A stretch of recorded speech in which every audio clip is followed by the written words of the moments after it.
Welcome to U.S. History since 1877. In this course, you will survey the major themes, events, and ideas of American history after Reconstruction. I'm Jordan O'Connell, History and Government Instructor at Northeast Iowa Community College. This lecture distills a decade of my written notes taken from Alan Brinkley's The Unfinished Nation, The American Yawp, and our course-assigned OpenStax U.S. History textbook. This lecture focuses on the rights revolutions and the legal reconstruction of American life. The core question is this: how did civil rights era victories turn equality from a courtroom principle into a federal fight over schools, work, disability, and public institutions? The core competency is to characterize the major cultural and legal accomplishments of the civil rights era. How much federal power does it take to make equality real once exclusion has already been built into school admissions, hiring routines, disability access, tribal administration, and the everyday assumptions of public institutions? The rights revolutions of the late 1960s and 1970s were fought in courtrooms, occupation sites, congressional markup sessions, agency offices, and compliance manuals as much as in marches. The earlier Black freedom struggle had broken open the argument that law could remain neutral while public life stayed segregated. Other movements then pressed the same problem across sex discrimination, disability access, Native sovereignty, bilingual education, farm labor, and reproductive autonomy. The state was forced to confront a humiliating fact. Exclusion in modern America usually arrived through routine procedure, not theatrical announcement. That is why the period feels less like one movement spreading outward than like a legal reconstruction of the country's operating code.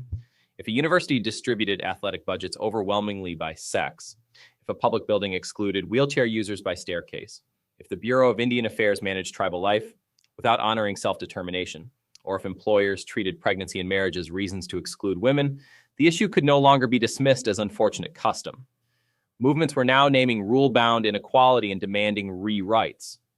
The pressure worked because it combined confrontation with enforceable language. Occupying Alcatraz or staging the 504 sit-in generated public crisis, but the point was never spectacle alone. The point was to force statutes, regulations, and administrative obligations that institutions could not evade easily. A modern right had to be attached to funding, jurisdiction, deadlines, and review. The civic problem is therefore sharper than a celebration of inclusion. When equality depends on audit trails, complaint procedures, federal offices, and sanctions, the Republic has admitted that freedom is administered. The question is whether that is a necessary correction to old injustice or the beginning of a permanent managerial state that can never quite claim public affection. Before the rights revolutions widened, the legal and administrative order kept many forms of exclusion looking normal.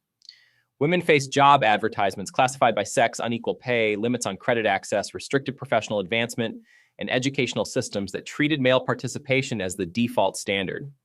Married women could still encounter assumptions that employment was secondary, temporary, or disruptive to family stability. Colleges could channel admissions, scholarships, and athletic spending along those assumptions without calling the arrangement discriminatory. Native policy carried a different but related structure. In the 1950s, federal termination policy aimed to end the special political status of tribes, withdraw federal recognition from selected communities, and press Native people toward assimilation. Public Law 280 shifted some jurisdiction into state hands without tribal consent. The Bureau of Indian Affairs and other federal structures continued to govern schooling, land, and services in ways that often treated Native communities as administrative problems, rather than sovereign polities. Relocation programs pushed Native people towards cities with promises of work that often led to dislocation and poverty. Disabled Americans faced exclusion through architecture and institutional design. Buildings could remain inaccessible without legal consequence. Public transit, university housing, and workplaces assumed able-bodied movement and communication as the unmarked norm. A person barred by stairs, narrow doorways, or missing interpreters was expected to absorb the cost privately. The law had very little to say about the design choice because exclusion was being framed as unfortunate circumstance rather than public discrimination. Mexican American and Chicano communities confronted school segregation, land use inequalities, voter dilution, and labor exploitation through local systems that often hid behind language of district management or market necessity. Farm labor in California and the Southwest depended on low wages, weak bargaining power, and public indifference to pesticide exposure, sanitation, and housing conditions. Protest against those conditions had to move through both community organization and federal leverage because local growers and officials were deeply entangled. Women faced administrative barriers that looked ordinary because they were so widely distributed, Banks could demand a husband's signature, employers could publish sex-specific help-wanted ads, and universities could steer women toward teaching or clerical tracks while reserving professional prestige for men. Protective labor laws that limited hours for women sometimes functioned as exclusion from better paid work rather than protection. The state did not have to announce female inferiority loudly when payroll rules, admissions committees, and licensing habits were already carrying the message. There were alternatives short of broad federal reconstruction. Government could continue relying on piecemeal court victories and voluntary reform. Universities and employers could self-correct at their own pace. Tribal issues could remain tucked inside bureau administration and treaty dispute. But these paths preserved one basic habit. Institutions retained the power to define what counted as reasonable access. Movements increasingly refused that arrangement because they understood that the gatekeeper's discretion was part of the injury. The rights revolutions advanced through linked campaigns that looked different on the surface yet converged on institutional redesign. Women's rights organizers pressed through litigation, lobbying, and public challenge. Title VII of the Civil Rights Act of 1964 had already banned sex discrimination in employment, and activists then forced the Equal Employment Opportunity Commission to take that language seriously rather than treat sex as a minor add-on. Betty Friedan and the National Organization for Women pushed from one side. Labor feminists, campus activists, and women inside professional schools pressed from another. The issue was not symbolic recognition. It was hiring, promotion, pay scales, pregnancy policy, and admissions. Title IX of the Education Amendments of 1972 widened the front. Its language applied to federally funded education programs. Schools and colleges could no longer assume that athletic opportunity, admissions, counseling tracks, and institutional culture were exempt from sex equality review simply because tradition favored men. The law's force came from funding. A campus that wanted federal money had to face federal rules. Native activism forced a different reckoning. The occupation of Alcatraz began in November 1969 and lasted into 1971. Activists from multiple Native backgrounds used the abandoned island to dramatize broken treaties, urban Native exclusion, and the political absurdity of treating indigenous sovereignty as a residue of the past. In 1972, the trail of broken treaties brought activists to Washington, D.C., where they presented a 20-point position paper demanding treaty review and structural change. The American Indian movement then helped lead the occupation at Wounded Knee in 1973, placing federal neglect, local corruption, and treaty history under national scrutiny. Those actions pressured federal policy towards self-determination. If the federal government insists on managing Native life through agencies while denying real tribal control, then every failure in housing, education, policing, and resource management returns to Washington's own doorstep. The Indian Self-Determination and Education Assistance Act of 1975 responded by allowing tribes greater authority to contract for and administer federal programs. It did not erase dependency or conflict, but it changed the official direction from termination toward negotiated self-government. Disability rights activism made compliance itself the battlefield. Section 504 of the Rehabilitation Act of 1973 declared that no otherwise qualified individual with a disability could be excluded from federally funded programs solely by reason of disability. That sentence was powerful but inert until regulations were issued. Federal officials delayed. Activists then organized sit-ins, most famously in San Francisco in 1977, where disabled protesters and allies occupied the HEW regional office for weeks. They needed interpreters, attendants, medication support, food delivery, and communication networks to sustain the action.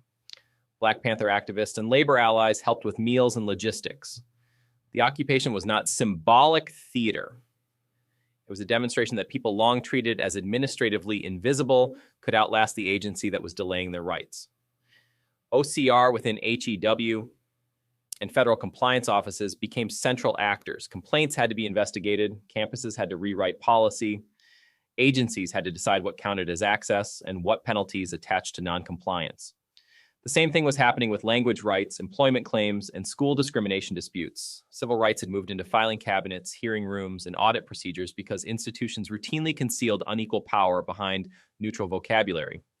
Court decisions reinforced the shift. Reed v. Reed in 1971 struck down a law preferring men over women as estate administrators. And Frontiero v. Richardson in 1973 challenged automatic assumptions about military dependency and marital status. Those rulings did not settle the status of sex equality by themselves, but they signaled that ordinary classifications inside probate, benefits, and public employment were now vulnerable to constitutional attack. Litigation and compliance were feeding each other. Chicano activism, and farm worker organizing widened that compliance struggle. Cesar Chavez, Dolores Huerta, Larry Itliong, and the United Farm Workers pushed the Delano grape strike beginning in 1965, followed by a national boycott that turned supermarket purchases into labor pressure. East Los Angeles walkouts in 1968 challenged overcrowded schools, weak counseling, and punitive discipline. The Bilingual Education Act of 1968 and the Supreme Court's Lau versus Nichols decision in 1974 strengthened the claim that language difference could not be used as a quiet administrative excuse for educational failure. Here again, rights became real only when protest reached statutes, court orders, district plans, and funding conditions. The Civil Rights Act of 1964 supplied one of the essential legal bases for the later rights revolutions, especially through its ban on discrimination in employment and its wider legitimation of federal enforcement. The central phrase is the statutory willingness to let Washington police institutions that had long claimed private or local autonomy. In committee rooms, on the House floor, and inside the Justice Department, the argument was over whether federal power would stop at declared principal or move into payrolls, admissions files, and compliance reviews. The act made it harder to pretend that exclusion in public accommodations or hiring was custom beyond reach. That framework later helped other movements translate grievance into enforceable claims. Title IX's "No person in the United States shall, on the basis of sex, be excluded" is concise for a reason. The sentence was built to travel through admissions offices, athletic departments, and federal grant systems rather than remain trapped in one scandal. Section 504's "solely by reason of his handicap" did similar work for disability rights by naming exclusion as discrimination rather than private tragedy. These are trigger mechanisms for review, complaint, and sanction. The tension inside these sources lies between breadth and application. A single sentence can look elegantly universal on paper while leaving agencies to fight over scope, evidence, deadlines, and remedies. Movements understood that risk. That is why protest and occupation accompanied statutory language. Activists wanted rules attached to money, offices, and deadlines because they knew institutions would otherwise honor the sentence while emptying its force. Taken together, these statutes and regulations mark a shift in the American legal imagination. Rights were no longer framed only as shields against direct state punishment. They were being framed as claims on the design of public and quasi-public institutions. That shift gave excluded groups new leverage.